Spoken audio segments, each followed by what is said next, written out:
Hello everyone. Today's video should be short and fun. It's just all about summer and summer safety. So the number one worry we have in the summer months is injury for children. In the winter, it's more illness, concerns with fevers and colds and such. But in the summertime, we worry about the things they can hurt themselves with.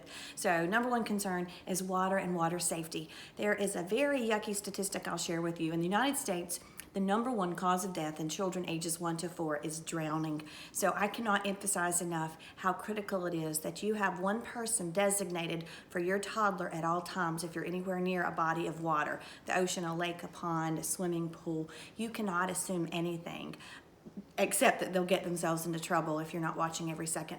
One family I knew that suffered a tragedy, the mother said that she had turned for just 2 seconds to put the potato salad in the cooler and her toddler was that quickly away from her and was found at the bottom of the pool. You just can't be too careful.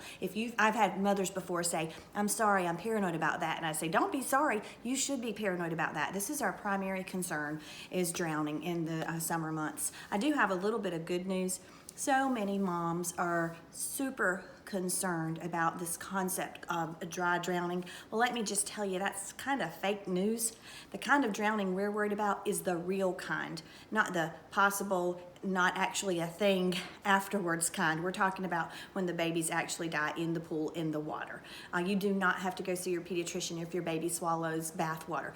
All babies swallow some bath water now and then, so don't worry about that. We're talking about actual drownings. That's what we're worried about. Other concerns for summer safety include sunburns. We know that childhood burns increase the risk of adult skin cancers, so we're very careful to keep your baby covered in sunscreen.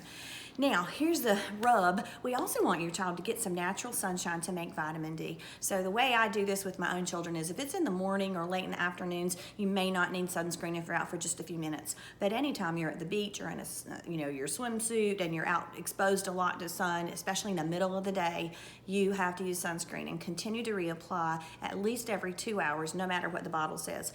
Now, I can tell you that there's not much need to go past an SPF of 50 because you're still going to have to reapply. And for young toddlers, it is awesome to get those rash guard shirts that protect them from sun damage and from getting skinned up if they're playing in the sand at the beach. I love those things. Now, the American Academy of Pediatrics says to start using sunscreen at age 6 months, but there's a little asterisk that also says unless direct sunlight's unavoidable. So you can use it earlier than 6 months, but if you do, please do a little test patch on their leg and just make sure that they don't have any kind of a reaction to it. There are even some slightly pricier options now, including Aveeno, which has a zinc oxide base and not some of the other sunscreen ingredients that some children can be allergic to. So I just make sure your child is protected from the sun. Also remember that children are not as heat tolerant as older children, teenagers and adults, and so you may have to take more frequent breaks, offer extra fluids, and just go back in the air conditioning or just try to go to the beach in the morning or in the afternoons or evenings when it's not quite so hot. And other concerns we have in the summertime are more insect bites and stings. So do be aware and be careful.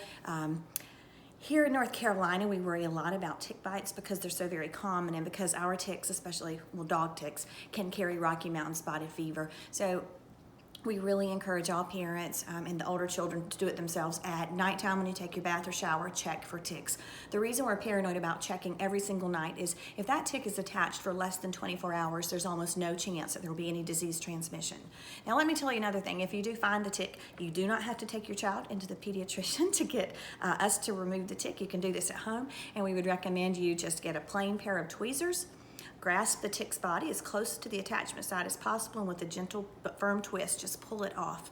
It is false that you are supposed to do anything to the tick before you remove it. For some reason, these crazy myths persist that you're supposed to drown the tick somehow, which makes no sense because his head's already embedded in your bloodstream, by covering him with Vaseline or oil, or by, oh my goodness, some people think you're supposed to light a match beside the tick and that'll make him let go of the skin. That is false, false, false. If anything, those techniques only stress the tick, and a stressed tick throws up into your bloodstream, which increases your chance of catching a disease from the tick. So don't torture the tick prior to removal. Just remove it with a plain pair of tweezers, and then you can torture it as you see fit afterwards. Now, some people also tell you to save the tick in a Ziploc bag in the freezer.